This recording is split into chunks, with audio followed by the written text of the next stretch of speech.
Hello, everybody, and welcome into episode 66 of the Dorton and Duckett Debate Podcast. I am Lucas Dorton. Nick Duckett is not here, but a familiar face on the podcast has been here a few times now, talking some football, talking some Mariners. I think he probably talked some Seahawks too in the past. Yeah. Yeah, but none other than Josh Milling, folks. Josh, how you doing? I'm good, man. Just excited to talk some draft. It's coming up this Thursday, Friday, Saturday. Just can't wait. Absolutely. I don't know about you, and I probably say this every year around this time. I think the NFL draft has got to be my favorite non like sporting event.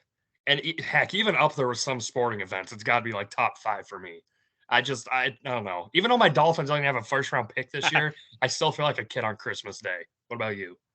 Oh, dude, it's one of the best because like the NBA draft, it's fine. Major League Baseball's draft, there's too much going on there. Boring. Yeah. Like the NFL is just it's perfect. It's just the perfect setup. At least that's what I think. Yeah. No, absolutely. And just the whole I mean, just like the theatrics part of it, like it's just such a big like the Oscars or something. It's just a big production, Yeah, and like I don't know. I love every second of it. I, I turn into a kid. Turn into a kid yeah, every time I watch it. It's the exactly. favorite time of the year. But anyways, folks, so Josh, we have him on here today to highlight a position group, probably the most important position group in football, and that is going Long to be the snappers. bingo, our resident long snapper analysis, Josh Amelik. No, we're gonna be talking about quarterbacks today. So we've got a good solid list of quarterbacks we're gonna dive into. Josh is gonna give us his analysis where he might think they might get picked to, some things about him. So it'll be some of the big names that I'm sure you guys have heard leading up to the draft, some of the potential first, early second rounders, and then maybe some quarterbacks that might go later in the draft that might get overlooked. So we're going to dive right into it here. The first quarterback that we are going to talk about today is going to be Malik Willis from Liberty. Now it's interesting because, correct me if I'm wrong, Josh, but as the months and the days have gotten closer to the draft, he's kind of shot himself up in the quarterback rankings, I think. And the combine helped tremendously too. Not that he really needed the combine to prove himself, but I think it was more, a lot of people don't watch Liberty games. I don't know if I've ever watched a Liberty game, but it's just to be able to see him perform in a national level like the combine, I think really helped him a lot. So would you think Malik Willis is probably the first quarterback to come off the board here? Um, I have him as my QB1, so I would expect him to be. Okay. Not last year's draft. Last year's quarterback draft is you're always comparing. Last year's quarterback draft was awesome. I Right. will say that Malik Willis would be near the bottom of my list um, of like high end guys. Like I still think he has a lot of talent, and that's awesome. But yeah, you're right. It's not necessarily that he's the best out of a bad bunch. It is kind of a bad bunch of quarterbacks, but I just think he still has a bunch of traits that I think can translate to the NFL. So I think he is deserving of being the number one quarterback. So, what are some things you talked about, some traits that you could see him translating that he has now to the NFL? So, what are some of those? And then on the flip side, what are some kind of his red flags that probably once he gets to the league will need to be addressed pretty soon? Yeah, I'll kind of mix back and forth because some of these just tie Sure, hand in hand. sure. Uh, I mean, and I'm going to be using a lot of cross sports comparisons. This Yep. dude has every club in his bag when it comes to throwing. You could Okay. watch his ridiculous throws. He'll throw like 60-yard balls. Like he has a throw. It's Virginia Tech, I believe, his sophomore year, or maybe it's his junior year at Liberty because he transferred in from Auburn and redshirted. He's rolling to his right and on the run throws like a dot 50 yards downfield. It's either a touchdown that wide receivers out of bounds at the 3, but like it was placed in a bucket. That's awesome. He can also like make all the other throws, of course. Um, he's just a I don't know what it is about him necessarily, but like because you don't know these guys, right? Like no one actually knows these guys Right. except for Right. those around them. But everything that he just comes off as a really nice dude. I think Yeah. I wasn't it him at the combine. Like there was like a homeless person. Someone took a Yeah. video of him like, giving Yep. a homeless person some food and stuff. So yeah, it's really Absolutely. cool. He's an awesome dude. Um, and one of my things I really love about him is that he can run. He's not the fastest guy. He's not the strongest guy. He's 6 foot. What's his official measurement? 6 foot and a half, 220 ish. Something Like like that. Yeah. he's like stocky, but he can run. And honestly, just the way he carries the ball and the way he is when he runs, I have him as a top 10 ball carrier as soon as he's in the NFL. Wow. Just Okay. all anyone who runs with the rock, like he's gonna be a top 10 at that. So I hope teams use him. Let it. I know like you don't really want to let your quarterback run, but like let him do it because as it goes to negatives, dude, his offense was so simple. Like it was disgustingly simple. Like even me, who doesn't know that, like I don't know much about scheme. Okay, I just kind of hear it from experts and then regurgitate it out. But like even I, as I'm just not even on like all 22 tape when I'm watching him, like I watch some Liberty games. So it's like, oh, let me check this guy out. I'm like, they ran that play a few plays before or something like that. I literally saw that happen. Oh, they just did that again. And it's like it's the same stuff because like all these offenses, like it's really just the same things over and over again. Like, oh, we might switch it to like this guy runs like 10 yards instead of 5 yards, but it's the same Yeah. thing. Yeah. And it's not that he's not smart enough to not run like an NFL offense, but like you do this for a few years, you're gonna have to. It's a habit. You're gonna have to kick that habit and get a new habit.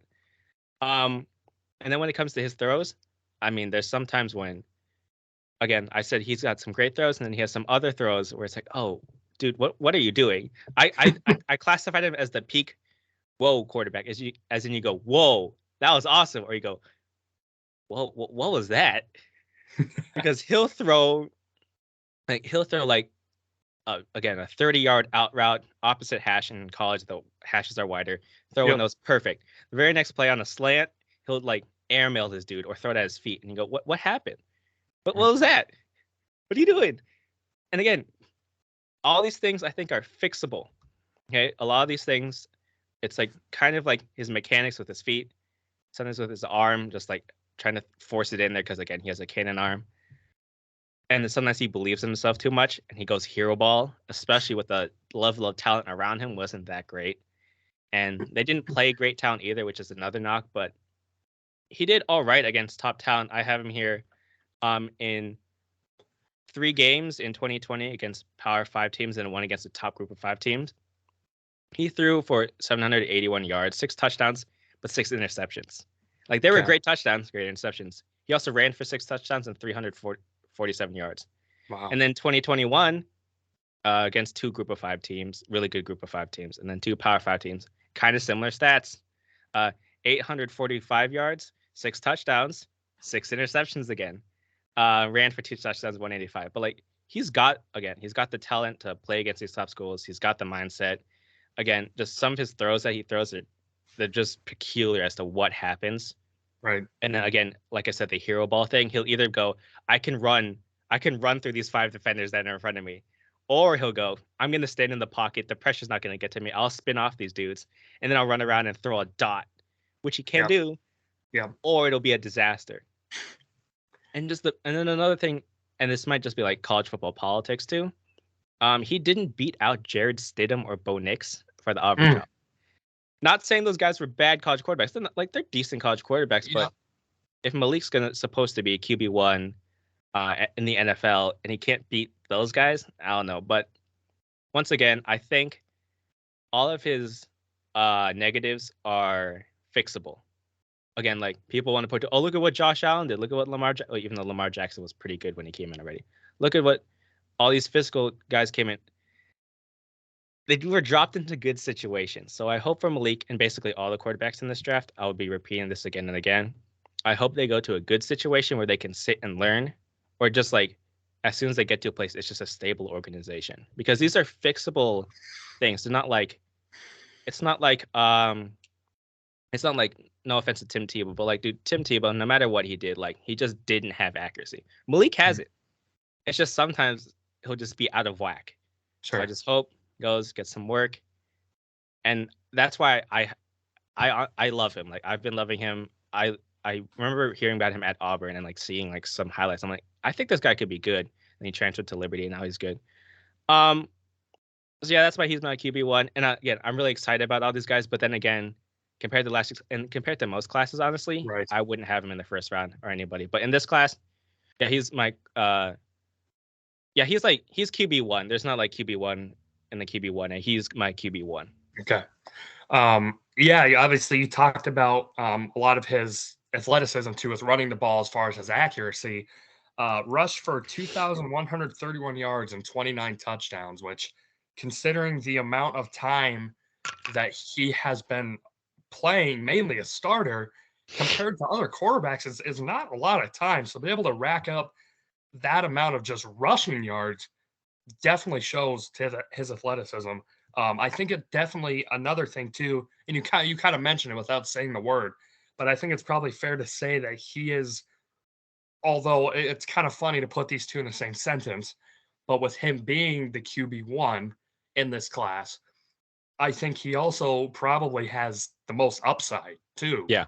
out of all Yeah. the quarterbacks, which is it's interesting to have both of those things together. But I think when you see the positive things that he has been able to do, you can build off of that and be like, okay, you know what? He's got all these great attributes. How can we make him better with those? And maybe mask some of the things that he's not as good at. Um, Yeah. Well, one more thing real quick I forgot to yeah. mention. It's in the positives, but I forgot to mention it because it's kind of a weird positive. Um, he didn't go through his reads all the time, but that's Okay. because they had such a quick offense, and that's because Yeah. the pass protection was sickening. It was disgustingly bad.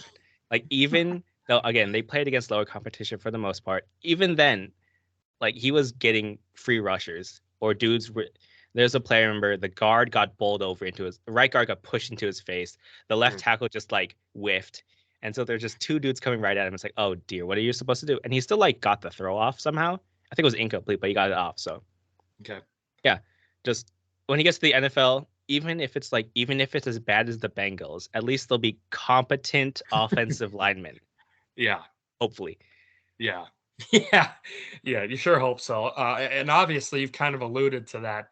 If things do start to get bad in the pocket, he's quick enough to be able to evade that and spin out of things. Obviously, that's a great attribute to have, but you don't want to have to do that every time. It'd be nice to be able to stand in the pocket a little bit, get your reads down, see how things go. But so where do you have him getting drafted to? Um, honestly, the Lions, Okay. because they have the two pick, and I know like again, like I've been saying, he probably doesn't. Not that he doesn't deserve, but like value wise, there are probably better players that can go in that position. But I just think you have to get your quarterback. Quarterback's really valuable. The Lions have another round one pick, so they can get someone else. Right. Um, another team that I know is interested in him ever since the Senior Bowl was the Steelers, because Mike Tomlin was there and he was like paying attention to Malik. He was with the quarterbacks a lot, and then I think Mike Tomlin just came out and said that they've been looking at quarterback the same way they looked at running back last year, and Hmm. Najee Harris, the running back, was their first round pick last year. I Okay. would love that for him because that's a good stable organization. He doesn't have to start right away because they have uh their savior Mitch Trubisky. Yeah. I can't say that with a straight face. Yeah. No, but I mean like Trubisky can go like be the stopgap guy. Um I'm gonna say this for like other places, but like if he does like end up in Carolina, I am so sorry. That organization right now just seems out of whack. Yeah. They can't even like they didn't have that practice facility. They're getting all like messed up with the practice facility. I think they're like, oh, that's what it is. The public is saying we're not paying our part of the deal for the new practice facility. So they're just like I think they're renegotiating right now. But yeah, the Panthers are just a mess. I hope he doesn't go there, but I could see him going there just because. And then maybe one final spot would be off the top of my head would be like Atlanta, probably. Okay. Because like Mariota's there again, place to kind of sit and learn. There's some decent targets there too if he has to go. But yeah, that'd be a nice place for him to go. So moving on to the next quarterback in this class here, Kenny Pickett out of Pittsburgh. Um, Obviously, the big thing with quarterbacks that everyone always brings in is the hand size. Now he's measured as small hand size. First, Josh, I want to ask you: Obviously, yes, to some degree, the hand size thing, I mean, it plays a factor in some cases, bad, whatever. But he also played in Pittsburgh. He had decent success there. Will that be a huge concern in his draft stock as a hand size? Before we get into anything, I just want to throw it out there because it's always talked about every year. Adam Schefter always talks about it. Yeah. So there's a stat that came out via Pro Football Focus, because it's kind of hard to find fumble stats. He has 38 career fumbles, which is a lot. But Yes. I don't think you can contribute that to his hand size, because it's not. I don't really care. Like it's like, doesn't matter. Of course, like it matters. Like if we all, there's that famous video of like Michael Jordan pump faking a ball where he palms the basketball, and he literally does this, and the defender turns on. He's like, "There's no way the dude just like threw it over my head, but was able to hold onto the ball." But Michael Jordan has giant hands, so hand size does matter. Yeah. It does help. Like Russell Wilson is a smaller quarterback, but he has giant hands, which is how he's able to do ridiculous things. So I don't think it matters that much. But again, the 38 career fumbles, is that just him being careless? Is that small hands? I don't know. I don't think so. Bit of both. Yeah, maybe a little bit of both, but like I'd honestly put it more to maybe just him being careless with the ball as opposed to small hands, because again, he wears gloves, and those NFL gloves, I haven't like held one personally, but like I had a friend tell me like how when he touched me, he's like, dude, they're sticky. So yeah, and even in like rain and stuff, like there's different types of like gloves and stuff people can wear, so he'll be fine. So a big thing about Kenny Pickett too, going into it, has been they do talk about his accuracy too. You know, we talk about the carelessness of the football. When he does pass it, he is pretty accurate with it. So what are some things that you have noticed with Kenny Pickett? Yeah, the positives. I'll start with the positives because I will admit, when I went to go look for him, because I have day 1, day 2, day 3 in folders. I have him in my day 2. Okay. I do not have him I can see him going in the first round, but I don't have him in my day 1. Worthy again, not that it matters worthy unworthy, but you know. Right. So the positives, like he can scoot, like he can run. There's the run with him against Wake Forest where he fakes the slide. Yes. And keeps going. But even before he faked the slide, he got like a good amount of, he got like 20, 30 yards downfield before he faked the slide. Like dude can move. 4-year starter, kind of positive and negative. I'll get to that. But positive, like he's seen a lot of football, and he's played in like big games. His freshman year, he didn't like do that much in the game, but he did enough. They upset then number 2 Miami when Miami was back, and like that was a really good Miami team, and like especially the defense, and he beat them. So good for him. That was his freshman year, and then he's again 4-year starter, throwing where I really loved him throwing seam balls, like which is a big thing because he had a really good tight end. Lucas Krull, I believe is the guy's name, Krull, I think. He's got great touch on his throws, and where like I really loved him was throwing on the run. Like weirdly he's seen more consistent throwing on the run than in the pocket. But I mean that's a good thing, and like because he can escape and play make. He won't always like he will move or he'll run around. He won't just like take off and run. He will scramble around and get throws off. And again, like I said, he's really good at that. The negatives. Remember last year when they were talking about Justin Fields holding onto the ball too long, and they were saying he can't read the field, either that or he was just looking for the deep ball. And then we talked about, that's the offense. Yes, the Pittsburgh offense was a vertical offense this last season when he exploded statistically, but like he held onto Justin Fields held onto the ball for an average of 2.96 seconds. Kenny Pickett held onto the ball for 3.12 seconds. Wow. Okay. Like that doesn't seem like a big difference, but that's the difference between Aaron Donald smushing you or Aaron Donald only getting a hand on you. Which right, absolutely. I'd rather not get either of them because I feel like if he just touched me, I'd like fall over and die. But you know, I mentioned the 4-year starter. Thing is, as a 4-year starter, you'd expect him to be like, oh, this cool, calm, collected dude. I have a problem with the player comparisons just because I'm not good at it. Like the best I can compare is like when like players like player movements, but like it doesn't necessarily match up because sometimes I'm like, man, I'm gonna switch to basketball. Like, man, like Joel Embiid, sometimes he looks like a point guard when he moves, but like that doesn't really like match up, when you want to do player comparisons. So this isn't like the best, but Kenny Pickett to me, he looks like a souped up Taylor Heineke. Okay. He can move. He's gutsy. He will throw. He makes some great throws, but it's like if you saw what happened when Taylor Heineke started an entire season, it wasn't that good. Did he flash? Of course he flashed. Did he almost beat Tom Brady in the Bucks when the Bucks won the Super Bowl? Yes. Was that weird? Yes, but I'm not saying Pickett's going to be a bad NFL quarterback. I just don't think he'll be a high-end guy because again, 4-year starter, and he didn't look like a 4-year starter. I had to think. Do you remember in grade school or whatever, maybe even kindergarten, where they taught you to count by odds and evens, like to skip numbers? Yeah. That's what it looks like sometimes when he's out there reading his routes. He doesn't go 1, 2, 3. He goes 1, 3, 5. Oh, back to 2. It's like, what are you doing? And it's weird because like someone pointed this out and I couldn't unsee it. When they draw up plays, and this is kind of thing you do, sometimes in Madden, right? You drop a play. Oh man, I just missed. So you go to that play again in Madden. They did that in Pittsburgh. They run a play and he throws to the wrong guy, and they'd be like, "Dude, it was open. We'll do it again." And they literally on the very next play they'd call the same play and they say, "Throw here," and it's like, "Oh, it's open," and he'd hit it. So people would go like, "Oh, look at him! Look at this impressive throw." It's like, did you see what happened literally the play before? Interesting. Okay.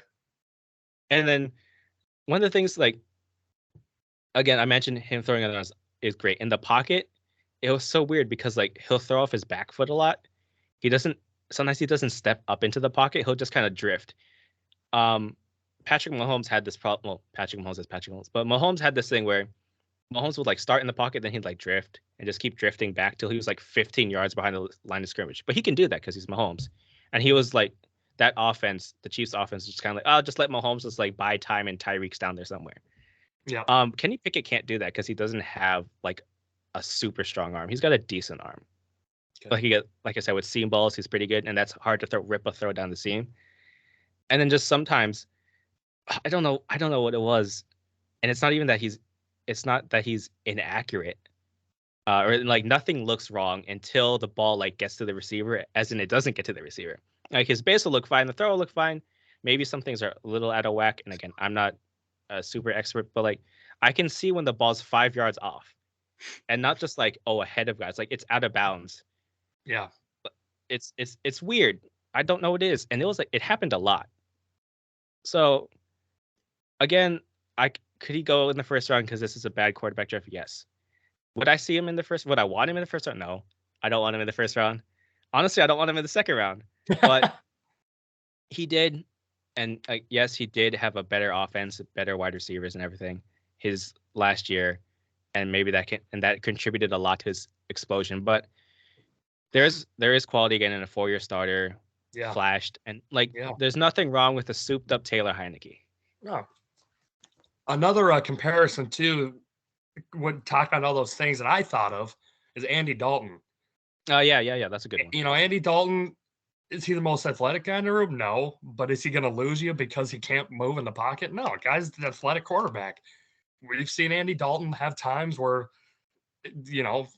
one of the most accurate games that we've seen from him. But then there's other times where 2-3 interceptions, probably missed a read here and there, didn't make the right decision. So that would be probably my comparison. Andy Dalton on the Bengals, obviously. Saw him a little bit with Dallas now, but I don't know. Just the first thing that came to my head when you were talking about all that. I like that. So where could you see him? Obviously, it's hard. You talked about a little bit. He's your second round, probably a second round quarterback. A good quarterback draft, probably, I don't know, 4th round. But where would you see him going? Where would be the best fit for him, you think? Best fit, and like I said, I'll be repeating myself. Yep. A place where he can go sit and learn. Washington would be interesting. Yeah. Because they have Carson Strong, so he doesn't have to play right away, even though it's Carson Wentz. Excuse me, Carson Wentz is there. I know the Vikings drafted Kellen Mond last year, but like maybe another place for him to go sit, and that's a decent, solid organization. Maybe the Saints, even though Sean Payton isn't there anymore. They still everything everything I can see that they'll have a kind of a decent offense, and so he can sit again. Jameis Winston is there. Again, the Steelers just stay in Pittsburgh. That would be nice. Maybe even I know they invested in a quarterback last year again, Kyle Trask, but the Buccaneers could draft him again, like literally go sit and learn behind Tom Brady. My boy, Kyle Trask. Yeah, but like again, just like a lot of people are putting him to the Panthers, and that would probably mean he's the day one starter because I don't see Sam Darnold being the week one starter. And if Pickett does go there, like he'll be exciting for sure. Like Willis, yes, when we talk about Willis, he'd be exciting there, but I don't. Again, it would be Taylor Heineke again, basically, and on a slightly worse team with the Panthers. So, yeah, I'll be saying the Panthers a lot and just be saying like, oh dear goodness, no, I want these quarterbacks. I'll be trashing on these guys, but I want them all to succeed. So yeah, right. Next guy I want to talk about is Desmond Ridder from Cincinnati. A lot of times you hear guys that are projected to go fairly high a year earlier, and then they decide to go back to school. Usually, the drop off is pretty significant. Desmond Ridder probably benefited greatly off of that. Cincinnati had arguably the best season in its school history in football. Went up against Alabama to go to the national championship. Did many people have Cincinnati winning? no, Outside of Cincinnati? Probably not. Probably not. But nonetheless, outstanding season. Outstanding seasons for Desmond Ridder last year. So I'm really interested to see what your thoughts are on Desmond Ridder. yeah, ever since again another 4-year starter, he redshirted his freshman year, and then 4-year starter. I have loved him since he was a freshman. I thought, oh, this is gonna be good. And like he keeps every year he just slightly increases, slightly increases, slightly increases. He didn't like explode ever, but like he's on an upward trajectory, which is awesome. Out of all the guys I watched, him and there might be another quarterback that we might get to later. We'll see. Ridder is he looks the most like an NFL quarterback. Okay. Just how like again 4-year starter, but like he's really good at it. He was really good a lot. You'd see it a lot where he'd do pre-snap stuff and then post-snap he'd recognize the defense changing. He just and again like he just the way he moves, the way like he reads the defense, the way he like when he takes off and runs, it looks like a really experienced quarterback. And I think that if you want to put a label of like a day one starter, he would be the most day one starter out of this group. Okay. Something that was really impressive. The last 2 seasons he was, and again you can't really know because what's a proper blitz, you never really know. But what was labeled as a blitz, he was 28. He had 28 touchdowns and 1 interception versus the blitz in the last 2 seasons, which is crazy. Yeah. Like I said, he's a good runner. He's a really good runner. He ran like 4.5 something, which is ridiculous. Okay. Just like I think that the NFL average for most positions, like for skill positions like wide receivers and stuff, you want it to be at least 4.5. Sure. And again, like I said, like he looks the most like an NFL quarterback when he throws. Just like where the ball is placed, he just flashes like, oh, I need my guy to like slow down so he doesn't get clobbered by a safety that's coming. Or I need to set this guy on the run. I need to put touch in this ball. Like he had awesome throws. And one thing that's kind of weird, like he kind of moves like a robot. Like his throws, it's like all mechanical. Like he's not like the kind of guy who's like throwing at different arm slots and stuff. And that can be a negative, but it's also positive because like it's very repeatable. It's over and over. Consistent. It's consistent. And you mentioned the Alabama game. And the thing with the Alabama game is like going back and watching the tape, it like wasn't that bad. Like he didn't do bad. Like he wasn't the reason they lost. They were overwhelmed a lot. Yeah. Yep. But yeah, he wasn't necessarily the reason. Did he have some like bad throws in there? Yeah, but it was also kind of just because and you could see it throughout most of Cincinnati's games. The offense wasn't that great. It was like RPO, like sometimes on RPOs and just like other like just the way plays are drawn up. Like it was weird. Like they weren't necessarily bad, but like they didn't help him in any way. Okay. And again, like another thing, just going back to him being like pro ready and stuff. When everything is quick, when it's like boom, boom, boom, drop back, rifle this throw, he looks special. Like he looks special. But negative, when it's not really quick and boom, boom, boom, or like anything gets out of whack if there's some pressure, sometimes he'll just like go crazy and like I don't know what happens. He just suddenly devolves into Jameis Winston pre LASIK surgery. It's like the decisions are weird. It's like what happened? You're a 4-year starter. You've literally shown like 10 plays in a row where you look good, then you suddenly had 2 weird decisions. Or he'll have like 10 awesome throws in a row, and then he'll have 3 awful misses. Like they are awful. And it's like, what happened? Your mechanics were great, and then now your mechanics just disappeared. And it's not like, again, not the throwing motion, but like his base. Okay. You've done squats, right? With like a Yep. thing, right? And Yep. if you have people out there, Lucas, let me ask you, how do you stand when you do squats? Like, how are your feet positioned? Well, for me at least, I try and keep them as straight as I Yes. can. Yes. And then, when I'm going down, you want to keep your back straight. You don't want to throw your back out. Yeah. I know a lot of people have the tendency to get kind of Yeah. duck footed, Yeah. with it. If you were to do, are your feet, how wide are your feet? I mean, wide enough to know that I need wide shoes. Yeah. Yeah. I've never, Yeah. yeah. Here's the thing. So if people try and do squat, or actually don't do this, or just do it like right now without any weight, try and do a squat on your tiptoes with your feet like really close together. You're gonna get hurt. That's what he does. Like you don't get power that way. And then sometimes he just does that where his feet are narrow or he's on his tiptoes, and so you don't get power that way. And then it's like your mechanics, like the upper body looks awesome, but his feet just like I don't know, they're all over the place. And Yeah. then what happens to his throw? They're all over the place. So it's Mm. just weird because like he has the accuracy, yes, but I wouldn't put him as like inherently accurate just because sometimes his feet just do that. Could that be Doesn't get fixed his feet easily? set. Yes. But it's just weird. And another thing too is that I thought he was like 6'6", 6'7". Like he looks like it. He's only 6'3", 6'3" and 3/8. And it's because he's 211 pounds. That's what he measured at the combine. That's skinny. Like Mhm. because he's skinny, I thought he was taller. So he can take a pounding. He grew a lot from where he was his freshman year, but he needs to grow some more, or he needs to add on some more weight, or just not take as many hits because dude is skinny and he's not gonna last if he's that skinny. He's a tough dude. He's awesome, and like off the field stuff, he's just nothing but a good guy. He was a young father, matured from that. Okay. It's just great leader. Like he's a rah fire leader. Like he's awesome. But I I just hope that he can fix his base and not miss those throws, and that eat a few hamburgers, man. Hamburgers, cheeseburgers, just get some more protein in you. So who would be an acceptable player comp for Desmond Ritter, you think, in the NFL? Um, Not in the NFL right now, but a lot of people have been bringing this up, or experts have been bringing this up, and I like it.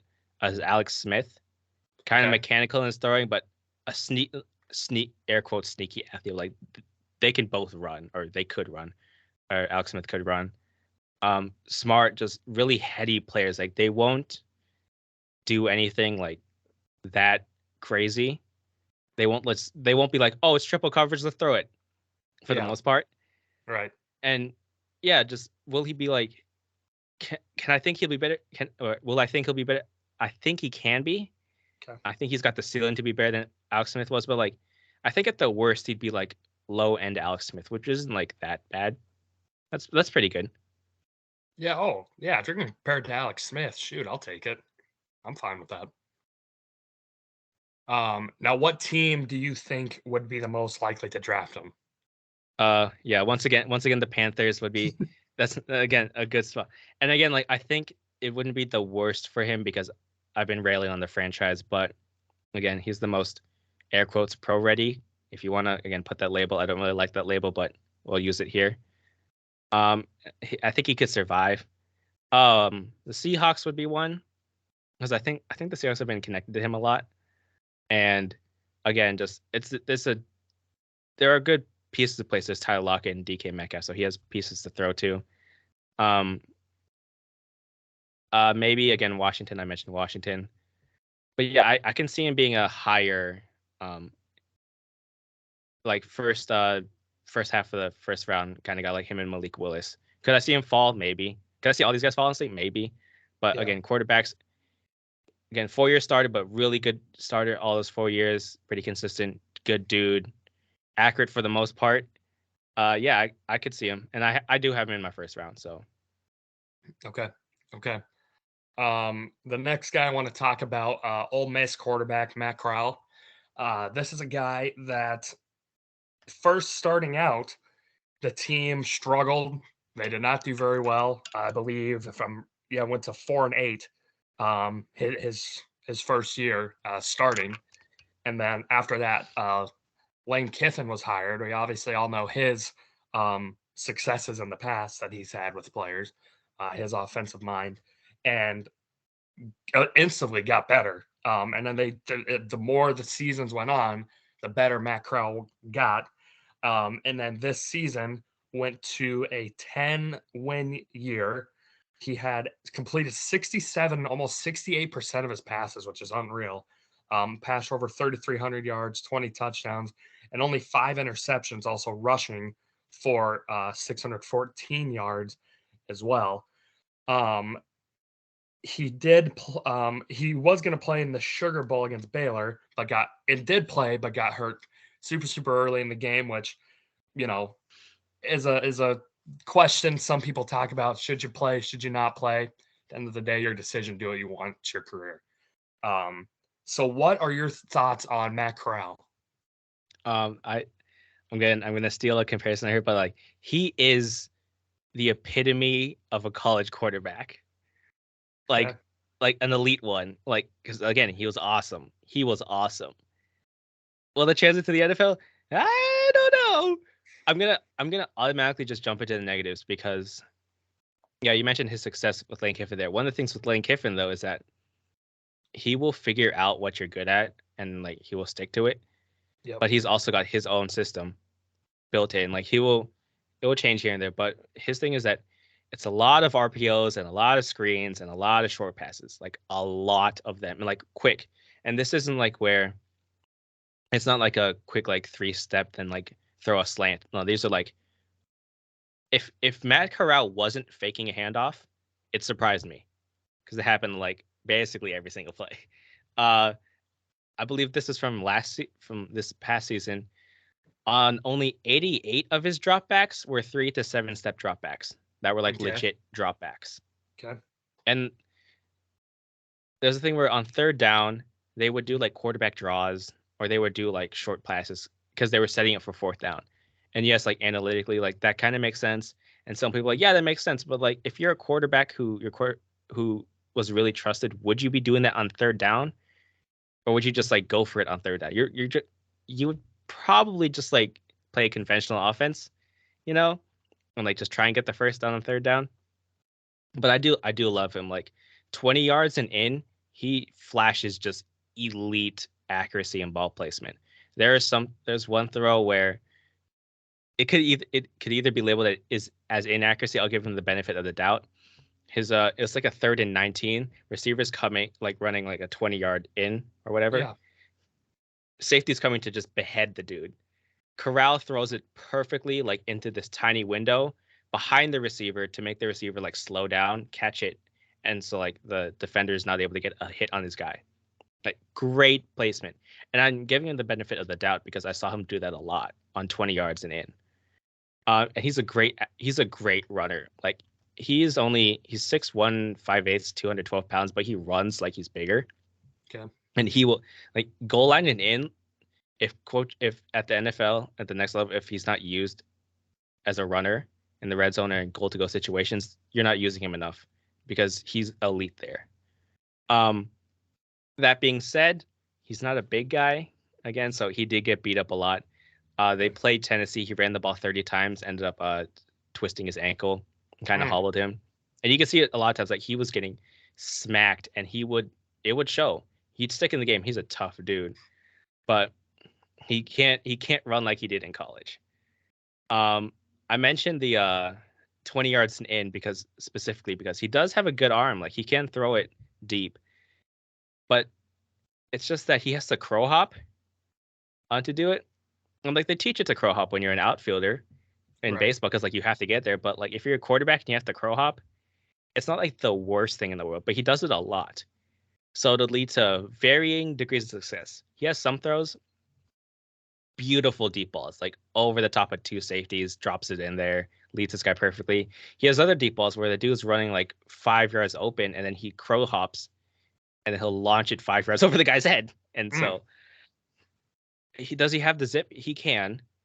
I think maybe he doesn't have to. I don't think he has to crow hop so much, but I don't know. It's kind of a thing, and deep ball in the NFL, it's not the be all end all, but it does help when you can take the top off the defense. Yeah. And again, just the offense was so simple, and it kind of builds in this habit again of one read and out, two reads, run. That's kind of what he did when like if it was 1-2 reads and there was nothing there, not nothing necessarily, but he would run. But then on the other side of the field, the number 3 guy's coming open, and he just didn't read it. Just that's how the offense was. Is that his fault? Yes and no, because again, that's how the offense was structured. But it's like you should be able to do it, dude. You're a quarterback. Yeah. You're an elite quarterback. And then finally, there's the thing from his high school where he fought Wayne Gretzky's kid at his old high school, and then he had to transfer out. And then he talks about how that they were out to get him. Is that one of those things where maybe it was like not the stereotype here, but like was it one of those rich schools where like all the rich kids from coming from money were a little snobby? Maybe was it him just fighting because he's a fiery guy and he got too emotional? Maybe he again love that about him that he's fiery competitive, but Right. did that cost him there? I don't know. I don't think that's a problem now. It's just something to keep in mind. Kind of like with Baker Mayfield, how his fire was good when Cleveland was bad, but then when Cleveland got kind of good, was it overbearing? Maybe a lot of maybes with Matt Corral. Okay. I like him because like he's fun to watch. But in the NFL, I don't know if he can be consistent enough to be a really good starter for the long run. Okay. What round do you have him getting picked in? I have him so again day 2. I could see him going the second round. I could see him again going in the first round because he does, like I said, 20 yards and in. That's elite accuracy and like that's awesome. And that carries his athleticism. That works. But honestly, I'd put him in day 2. Maybe he might slip to day 3. Who Okay. knows? Again, with his injury, which I think he's fine, but like he's basically back. But Okay. I would put him in day 2. Okay. Next guy I want to move on and talk about here is Carson Strong out of Nevada. This is a guy that when you hear his name, I think there's one pretty big thing that comes to mind, and that's his arm. He's got an absolute insane arm talent. Pro Football Focus charted him with 550+ air yard completions this last season, which was the most Mm-hmm. among FBS passers. Um, insane. Also, you talk about sometimes with a big arm, going to throw a lot of picks, a lot more risky. That was not the case. This last season completed 70.2% of his passes, threw for over 4,000 yards, 36 touchdowns, and only 8 picks. So you're telling me you get a big arm talent and you don't have the risk of him throwing 15 plus interceptions a year. Sign me up. Sign me up. Now, one of the concerns that was talked about with him is that he had kind of a right knee injury. Not entirely sure how that's going to go, leading up to the draft. That'll hurt his draft stock. Who knows? But give me your analysis on Carson Strong. Yeah. This is gonna sound crazy, but if his knee holds up, and he has the talent to be quarterback 1 in this entire draft. I know he doesn't Wow. even before the knee injury, which has been plaguing him since high school. So honestly, I haven't seen him before the knee injury because none of us have really, because he's had it since high school. Even before the injury, I assumed that he wasn't he couldn't, like Mahomes isn't a runner, but Mahomes can run. I don't think he's close to that level of athleticism. But then again, he can make all these throws. It's ridiculous. He can make all of them. It's not just the deep balls. He can make all of them. Really, really well. And he's great, like not just zipping it in. He's got great touch. And the thing is, with the knee injury, it was kind of a blessing in disguise. You could see that he's really good at just like subtle pocket movements. He doesn't he can't run. Like there are a few plays where he tries to run out of the pocket, he gets caught from behind. where any other quarterback doesn't get caught. But in the pocket, he's really good, just like shifting a little bit, stepping up a little bit there. It's just like really, really good quarterbacking, which is awesome. And again, like, am I falling in love with the arm? Yes, but it's because he makes all the throws. The negative, though, again, the knee injury. There might be some teams that have him off their board simply because they look and go, that's his plant knee. Even this last season, you'd see him, he would throw and it looked like it was a wooden leg because it wouldn't be involved in the throw at all because he couldn't use it. So some teams might look and go, you've had this since high school.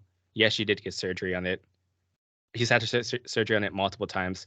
We can't draft you, or we can't draft him because he's just not going to last. Another team might look at him and go, we'll draft him, and I'll kind of jump ahead to your question, like where he would fit. Draft him, let him sit, not to learn, just let him heal. Give him a redshirt year to really heal. Get him nothing against like Nevada medicine or anything, or like his own doctors, but like NFL teams have insane resources to use. Exactly.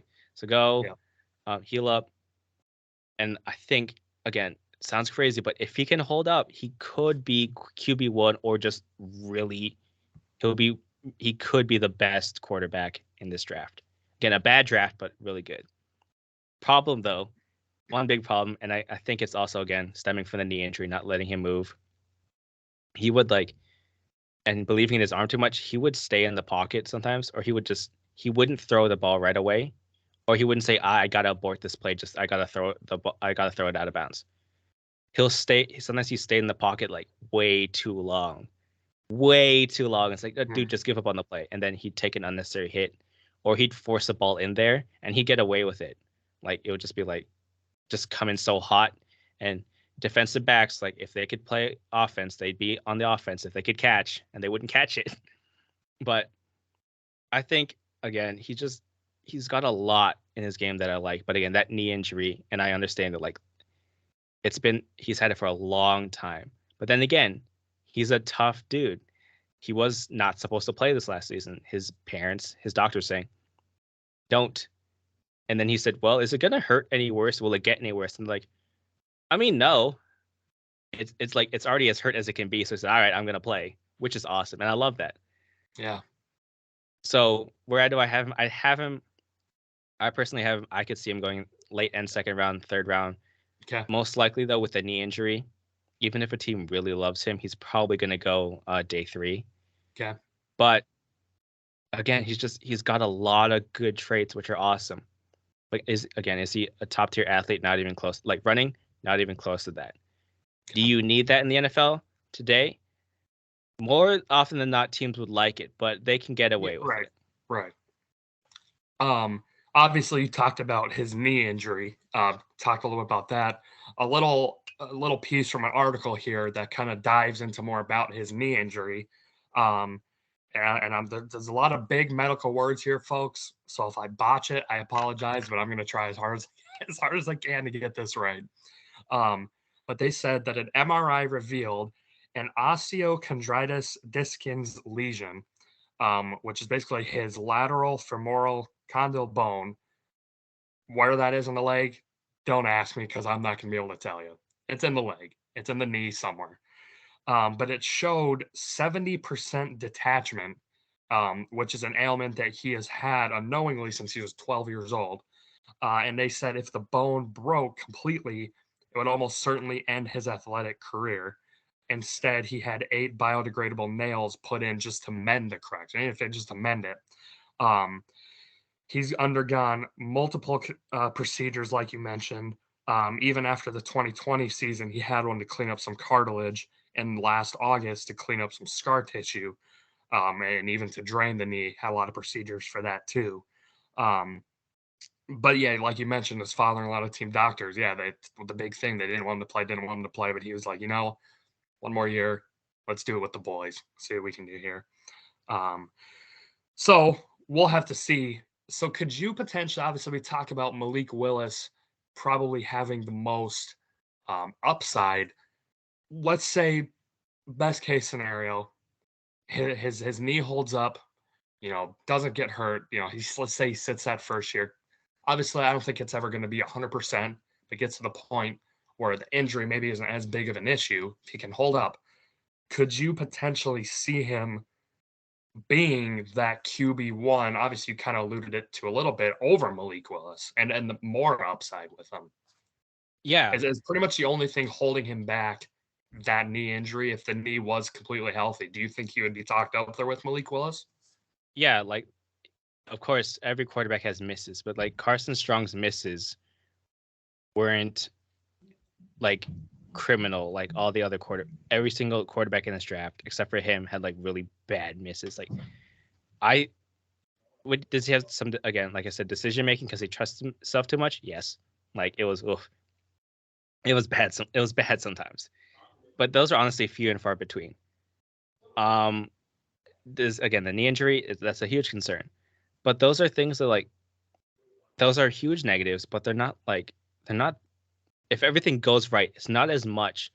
Like I have my list here. They're not. I don't have as big of a list of negatives compared to like all the other like top quarterbacks who are going to be like big names that everyone's talking about.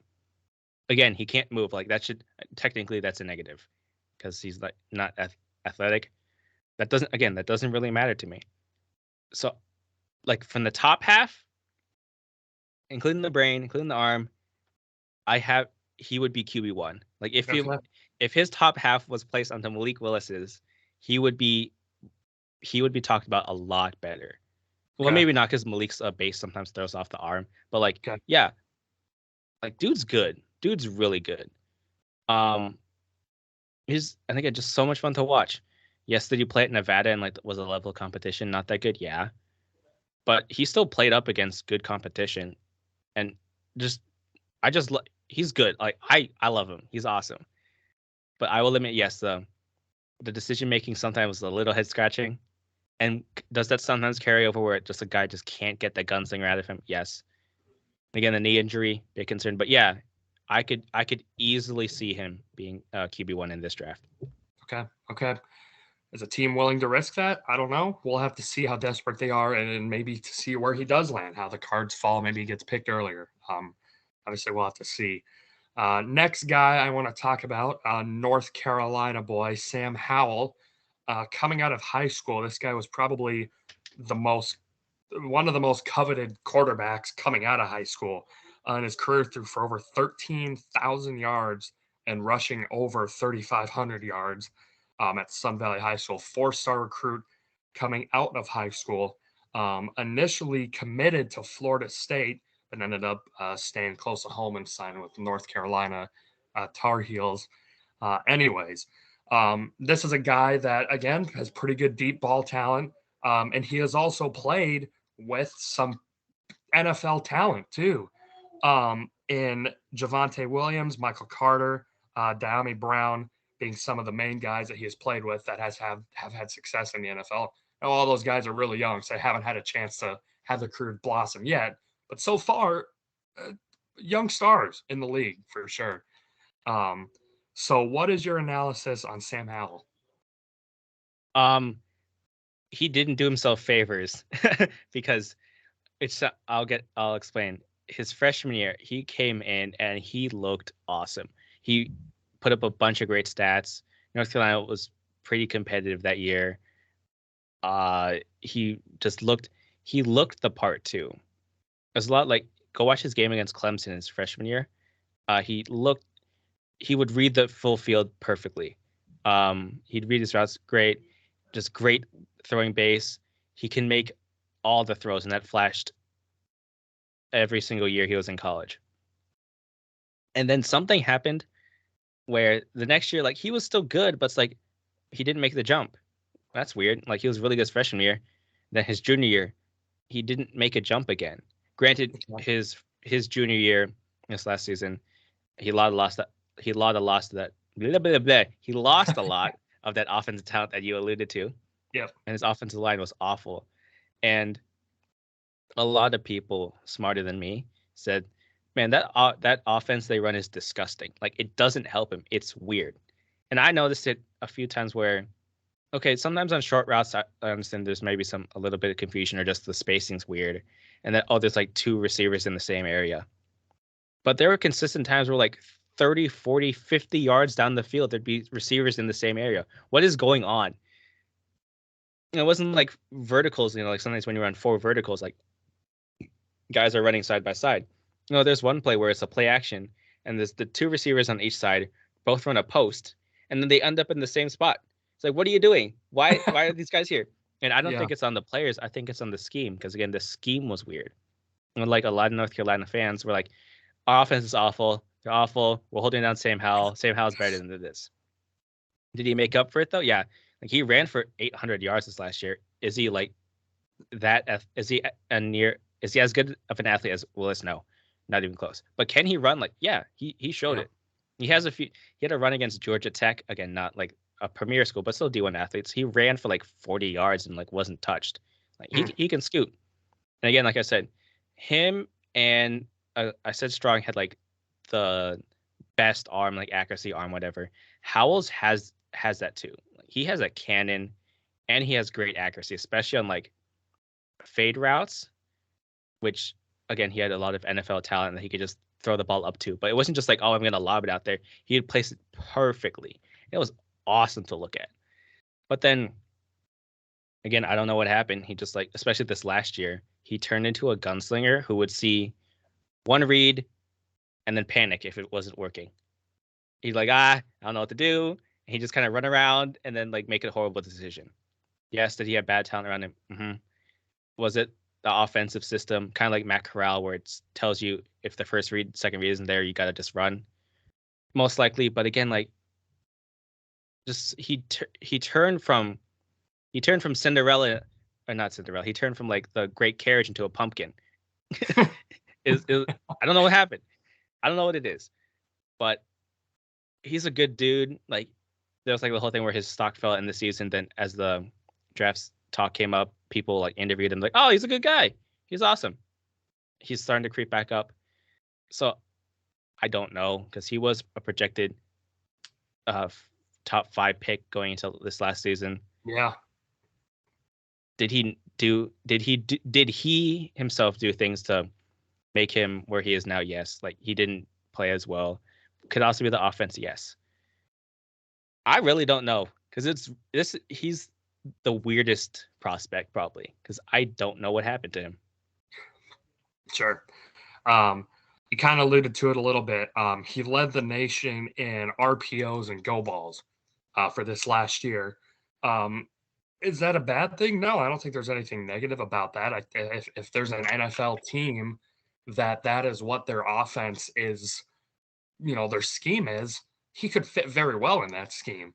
But if he goes to a team where RPOs every once in a while, go balls every once in a while, might not have as much success there. So it really is going to come down to the type of style of offense that the team that he's getting drafted to runs. Now, does that mean if he gets drafted to a team, doesn't do a lot of RPOs, doesn't do a lot of go balls, does that mean his career is immediately over? He's going to suck? Absolutely not. He's getting drafted for a reason. Over time, I'm sure he'll be able to adapt to whatever offense is getting thrown at him. But I think if you are an NFL team whose head coach is mainly not that of the RPOs and such, probably want to look a different route for quarterbacks go. So that'll be interesting to see where he gets picked at as far as where he'll go there. So the next guy that I would like to talk about is Bailey Zappi, Zapp from Western Kentucky, a guy that probably not a whole lot of people have heard much about this year, but obviously this is a guy that you highlighted, wanted to talk about. So I will give you the stage for him. Yeah, and I sent you a list of all of the guys. He might honestly be the last guy who I'd see taking the first 2 days, and the rest of the guys who I was able to look at are just like, okay, whatever. He's fun. Like, he's really fun. The offense they ran at Western Kentucky was super fun. It was a thing where he and a bunch of the receivers and the offensive coordinator they all of them transferred from Houston Baptist, where he put up crazy numbers, to Western Kentucky. So it was like he didn't have to learn anything, but it was a really fun offense. It was crazy. So while at Houston Baptist against Division I schools, I should have put down the total number of games, but he threw for, again, Houston Baptist FCS school. He Right. threw for 12 touchdowns, 2 interceptions, 2,178 yards, and with this I rounded it, 63% completion percentage. Okay. But then when at Western Kentucky against two Power 5 teams and one really good Group of 5 defense, I think they only went 1-2 win record wise, but he lit it up again. He threw 9 touchdowns, 1 interception, 1,288 yards, and then 70.9 completion percentage. Okay. Once again, really good. Not like a super fast athlete, but like he can run if like the yards are there. Decent moving in the pocket, and like 10 yards and in. Oh, he's money. He's awesome. Just zips, Yeah. and it wasn't just like on screens, like it was slants and stuff, just like timing routes. He was really fun at that. And then he doesn't have like the best arm, but he's got nice touch on his deep balls, which is really nice to see. But again, the offense, scheme versus talent, his decision making was really weird at times. And then he'd like misread, like he wouldn't throw it to the proper route. He would see the proper route. He wouldn't throw it, and he'd throw it to someone else. It's like, no, you're not there. And his footwork leaves a lot to be desired. Like he put up crazy numbers again. Like he threw for the most. Was it the most yards, or maybe it was like he was like I think he was second to Joe Burrow in like single season, and he threw for 62 touchdowns this last season. Right. But it was a great scheme. But it was a lot of like dudes were open. He would see them. He'd like find them open because they'd be wide open because of the scheme, and he would hit them. But again, scheme where these guys already have a full head of steam and they'd run for like it's showing the stat sheet like 50-yard touchdown, but it's like he only threw the ball 5 yards.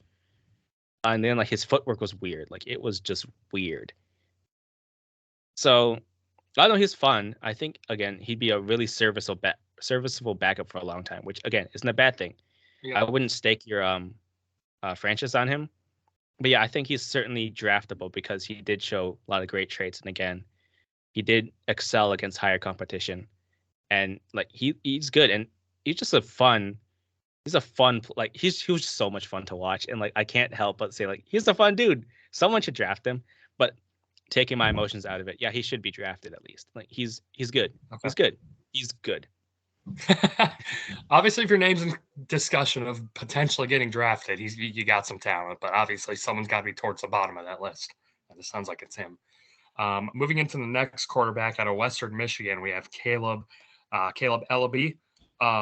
Threw for nearly 10,000 yards and 95 touchdowns during his high school career.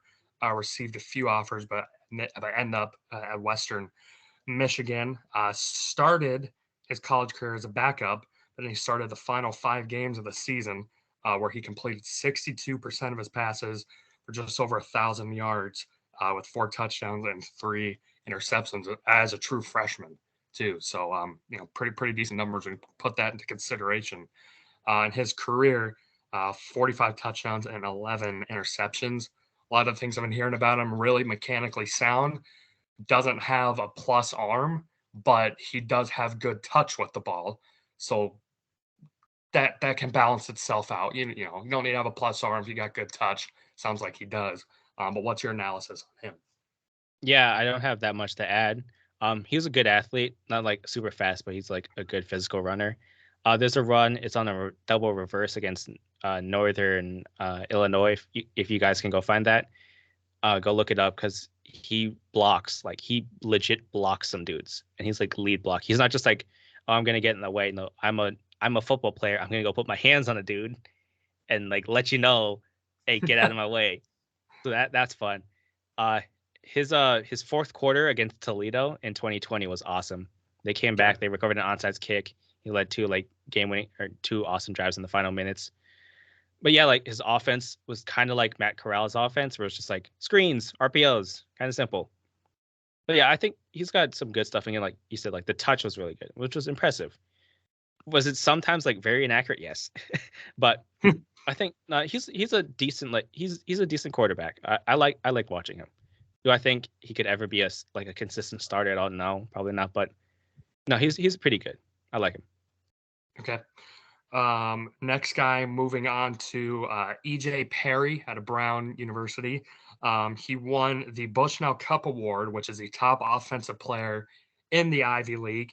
Say what you will, Ivy League, obviously it's not SEC up there, not Power Five school, but nonetheless, if you're winning any award as the top offensive player in whatever league you're in, you're obviously doing something right, Hmm. and it definitely sounds like he is.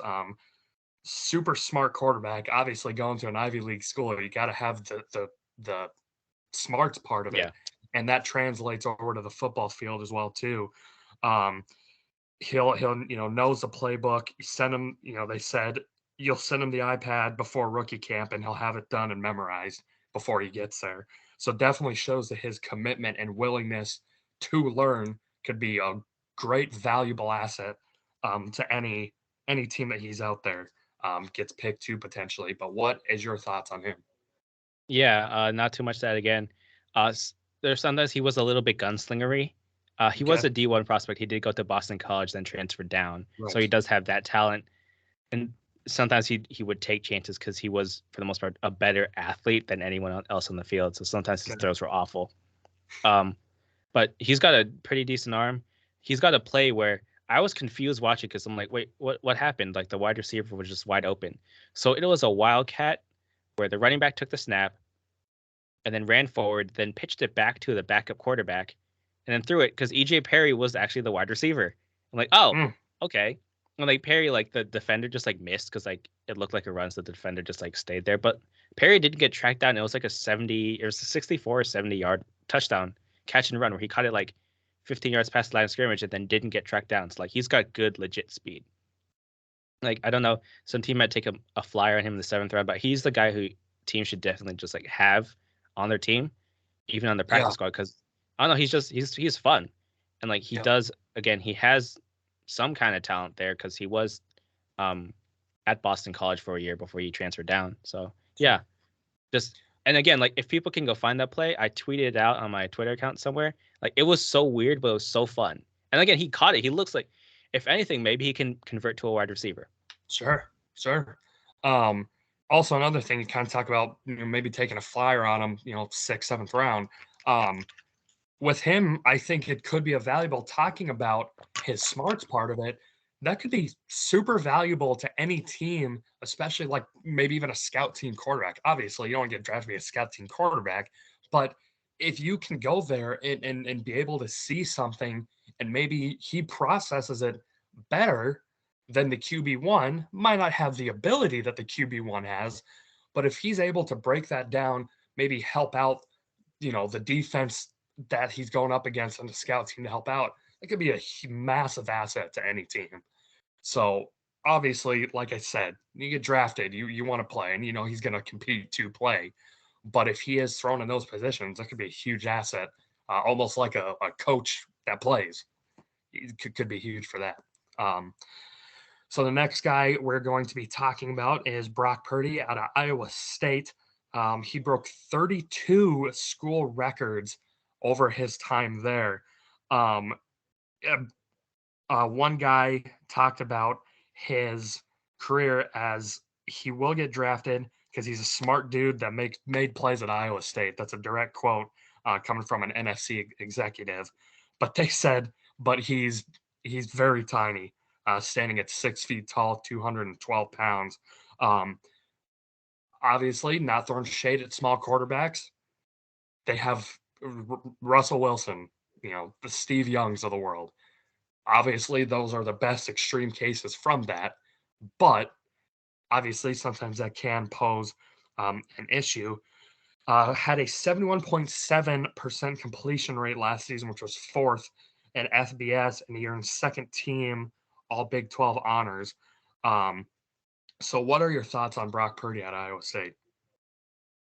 Man, I I'm so frustrated because his freshman year he looked so good. I'm like, oh, this guy's gonna be awesome. Like Yeah, he's a small guy, kind of run around, he can make pretty good throws. He doesn't have like the strongest arm, but like he will make throws he's willing. He had a I'm trying to look it up. I think it was Oklahoma his freshman year, maybe his sophomore year. They went into Oklahoma and they came. 2-point conversion away from winning. And that game just encapsulates him greatly because like he can escape. He made some awesome timing throws. When the pocket kind of got messed up, he could escape. But it's just like it was weird because the first throw was weird where he just like missed somebody, and the last throw of the game, the 2-point conversion attempt, kind of flashes where sometimes his decision he just doesn't see the field because he went to it was like two guys ran an out route. Okay. He should have hit the tight end because the tight end was wide open. He technically made the right read, and like the guy had his hands in it, but then it got knocked out. It was tight coverage. But just sometimes like he just doesn't see his he doesn't see where he's supposed to throw. Okay. And then yeah, he's smart, but then like he's kind of a meme where he's had like really awful throws. He has the throw against TCU where he's getting sacked and then he tries to throw it away, but then he's getting thrown to the ground, so he throws it backwards. And then he has a play against Oklahoma in the Big 12 championship game. It's not even fourth down, it's like third down. There's still like over a minute to go. He's running to his right. He does have a guy open. He sees the guy open, which is great. But then he doesn't stop to set his feet. He throws on the run, and the ball is a good 15 yards short. It just goes up in the air, and then like a defender who's like not even in the play is able to like he could have jogged over and made it. He could have jogged over, fair caught the ball. That's how bad that interception was. And then finally, like in the Cheez-It Bowl, like his final game, he had like a really awful interception against Clemson. He just has some head scratching plays for a guy who like he was a really good quarterback at Iowa State. Broke a lot of records, like you said. Again, I said that who did I say? Sorry, who did I say was like the last guy who I have getting drafted or have a draftable grade on? I believe that was Caleb Ellaby, I want to say. Maybe, yeah. I guess I could see Purdy getting drafted too, but I don't know. He's kind of he would be a fun backup quarterback, but you'd only want him as a backup at the most. Okay. So Okay. Next guy I want to talk about here is Cole Kelly out of southeastern Louisiana. I think the big thing that a lot of people talk about is he is probably the most menacing quarterback in the draft. dude's huge. Standing at 6'7" and 259 pounds, 9 7/8 inch hand, and an 81 1/4 inch wingspan. Um, First off, you hear those numbers. Wow. Yeah. I don't know what guy's a quarterback. Should be a power forward in the NBA, small forward maybe. But an NFC coach talked about his games that his tape is really good. Um, he's really big and he can sling the ball around and he has a very high intellect and he's obsessed with football. So has a drive. That's fantastic to see. Also, for as big as he is, clocked in at a 5.140 at his pro day, which 5.1, obviously, that's not great, but considering how big he is, you'd take a 5.1 any day out of the week. I mean, that is just north of being in the 4 range. So good for him. It has the athletic ability. Now, what do you think the likelihood of him having an NFL career would be? Yeah, he is big, which is awesome, but there's just something about tall quarterbacks besides Justin Herbert, who like none of them have worked out in the league, which is sometimes you can be too tall, and like his throwing motion's like kind of long, and again because you're tall, and this does matter. Defenses can see you go, oh, he's winding up.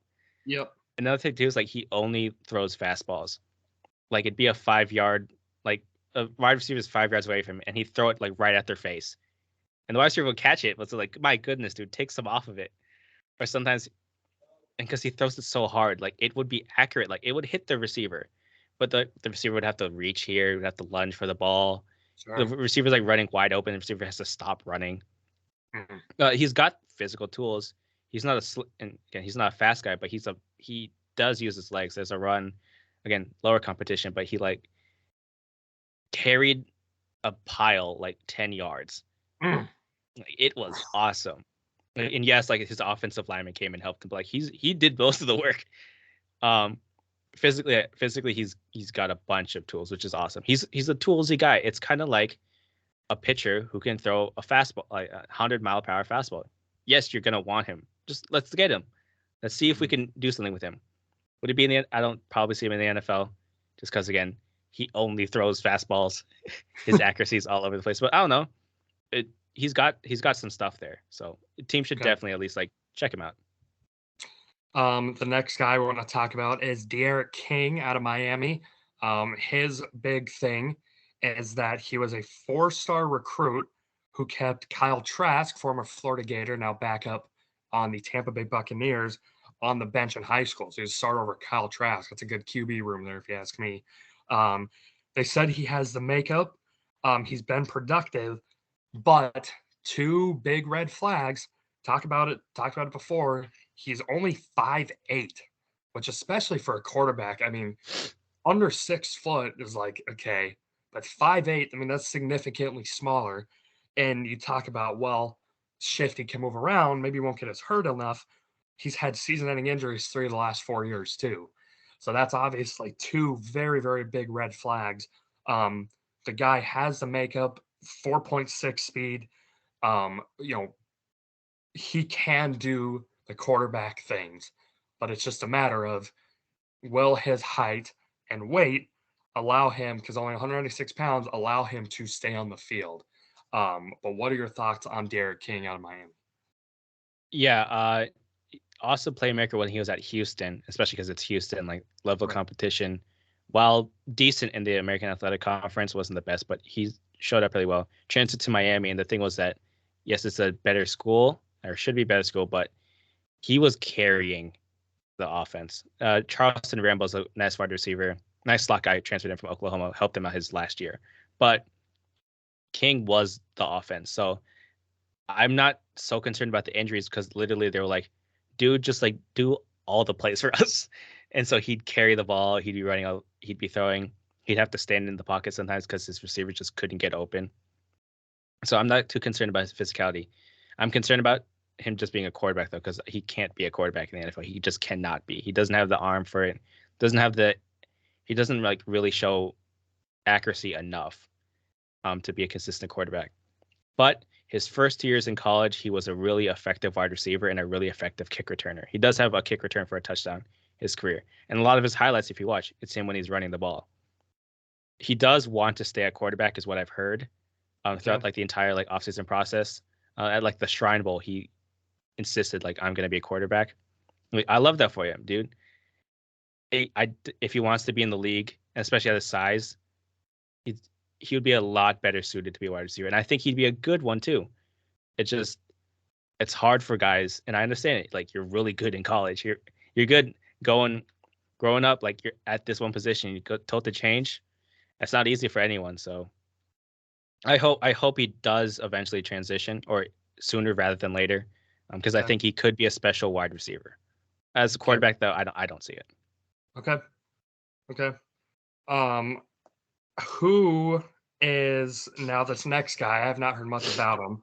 Uh, well, first off, two guys. Anthony Brown is the first one out of Oregon. So that's the first guy I want to talk about. Yeah, yeah, Um, have not have not heard a whole lot out of his camp, so I don't know much about him. But what do you know about Anthony Brown? yeah. I like him because physically he stands out. He's 6'3", 226. Seems pretty good. He started at Boston College, was pretty good at Boston College, transferred to Oregon, ended up being pretty decent at Oregon. Like he's decent as a college quarterback.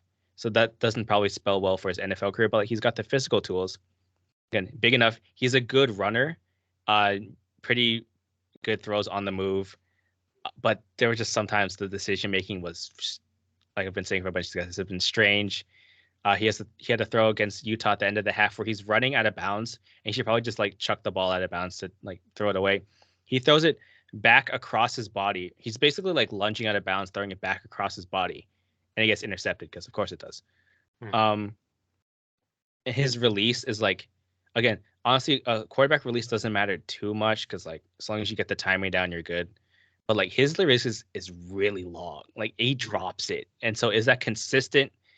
Probably not, and that's probably why he's not inherently accurate. But he's just a good, physically looks good.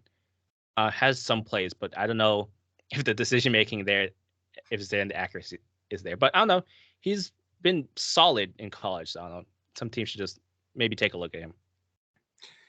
And the last guy, But certainly not least, folks, and I saved him for a reason.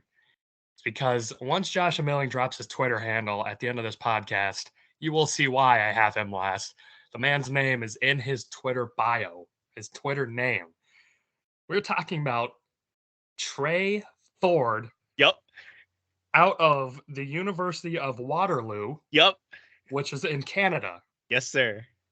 So 3 for 3 there. A couple things I didn't know a single thing about this guy until I saw your Twitter handle. I was like, okay, well, I still don't really know much about him. I know he's from Canada at least. 4.45 40-yard dash is probably the big thing that steps out to him. But dual threat also has a very good arm. He is really solid. But I'm going to let you take this, much like having everyone else, but especially Trey Ford. Sell Trey Ford to an NFL team.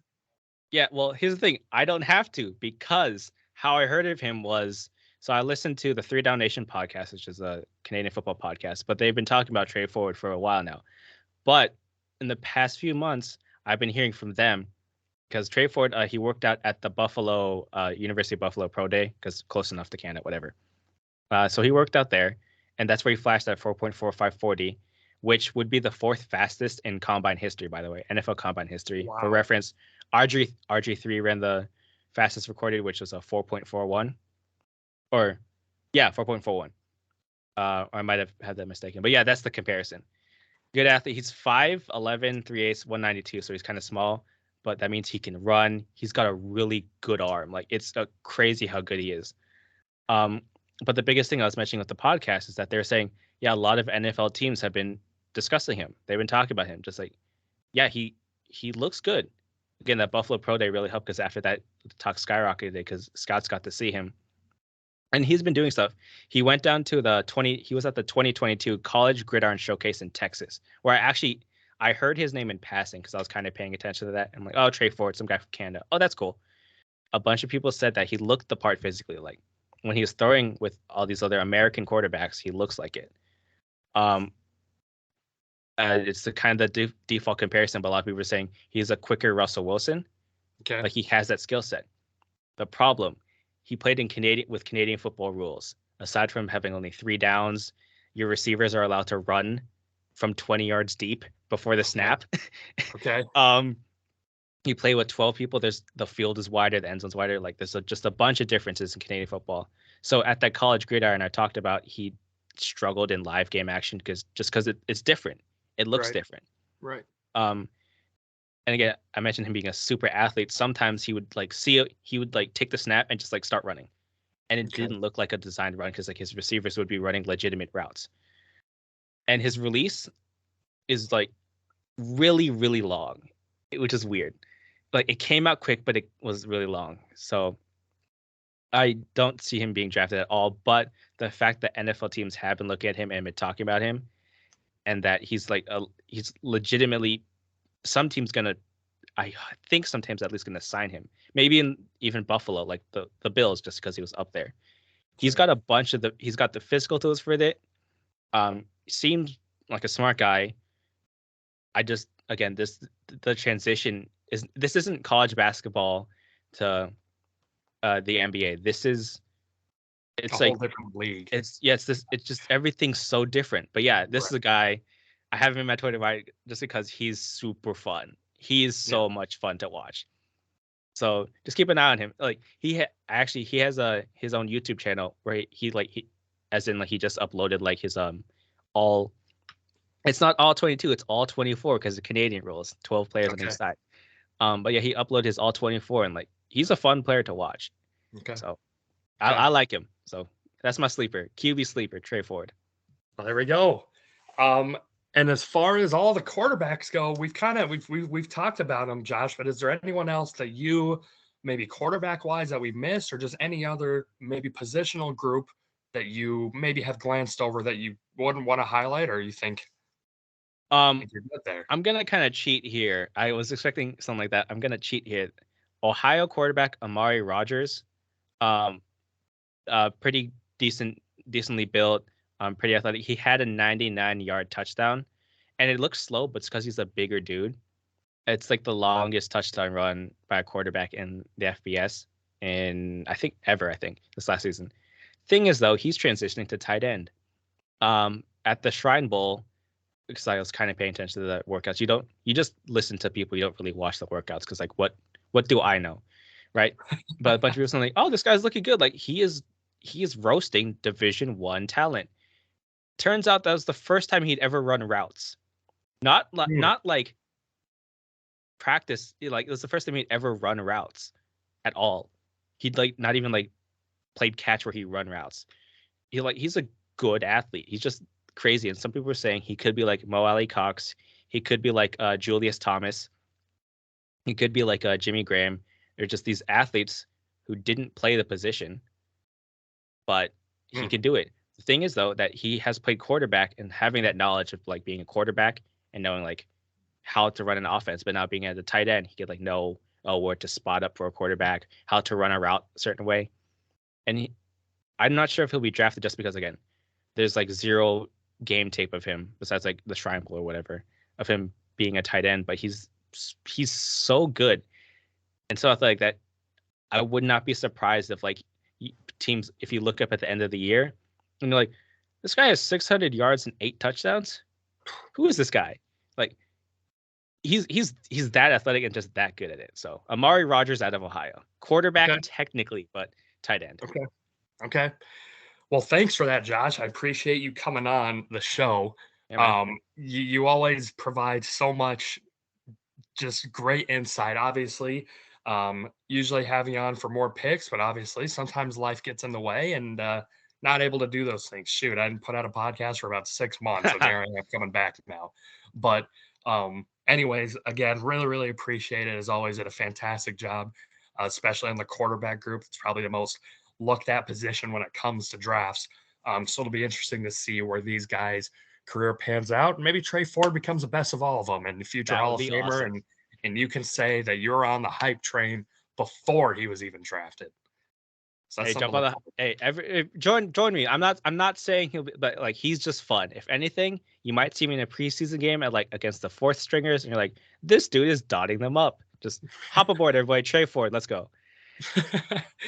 Absolutely, absolutely. But is there anything that you would like to drop, Twitter handle or anything Yeah. that you're working on that you want to throw in there? Go ahead and do that. Yeah, so I am at Twitter at Josh_Ray_A. I have my own blog. I haven't written in a while because again, life got in the way, but almost always fb.blogspot.com. The link is in my Twitter bio. It's almost always football, a blog. I'm now writing for the Transfer Portal website, which is a college football fan run website. Awesome stuff that everyone's been putting out over there. It's just such a fun team to write with, do stuff with. That's at thetransferportalcfb.com. Find us. You can find, and then from there you can find links to all our socials and stuff. The Transfer Portal podcast. It's everywhere you get podcasts. It's really fun. Doing a bunch of things. Some of the guys, they just did a mock draft, except there was like a spin the wheel where it'd be like you have to draft a punter in the first round. It's like okay, cool. Matt Wheel spins Araisia, there again. you go. Yeah, wheel spins again, and like let's say like you're the Packers, like you have to draft a quarterback. Okay, all right, and that should be coming out pretty soon. Yeah, it's just fun. The transfer portal, that's where most of my stuff is. Hopefully, gonna get back to my own personal stuff, but that'll probably be more for NFL. The transfer portal thing will be a bunch of college football stuff. Yeah. That's really good too. You mentioned Bailey Zappi. They interviewed Bailey Zappi to September, something like that. Go check that out. It's either in the podcast or on the YouTube channel. You can find it wherever. It's fun, doing fun. Yeah, just catch me wherever. Yeah, we'll see. So he's got a lot of places you can find him, folks. That's the bottom line of it here. Yes, sir. But anyways, Josh, like I said, I really appreciate you coming on. Definitely follow all of those things. He does a fantastic job on all sports, college level especially. Didn't have him on here for no reason at all. So definitely, folks, check him out. Does a great job. But anyways, if you'd like to follow myself on Twitter, you can follow me at Lucas_Dorton. Follow the podcast, Dorton. D&D_podcast. Capital D's, capital P for that. If you want to follow Nick, even though he's not here today, you can follow him at Doetkott on Twitter as well too. But anyways, folks, Thank you very much for listening to this podcast. It was a lot of fun. Had a lot of fun doing it. Learned a lot as always. And anyways, Josh, like I said, thank you very much for coming on. But as for Josh and myself, until next time, we are out.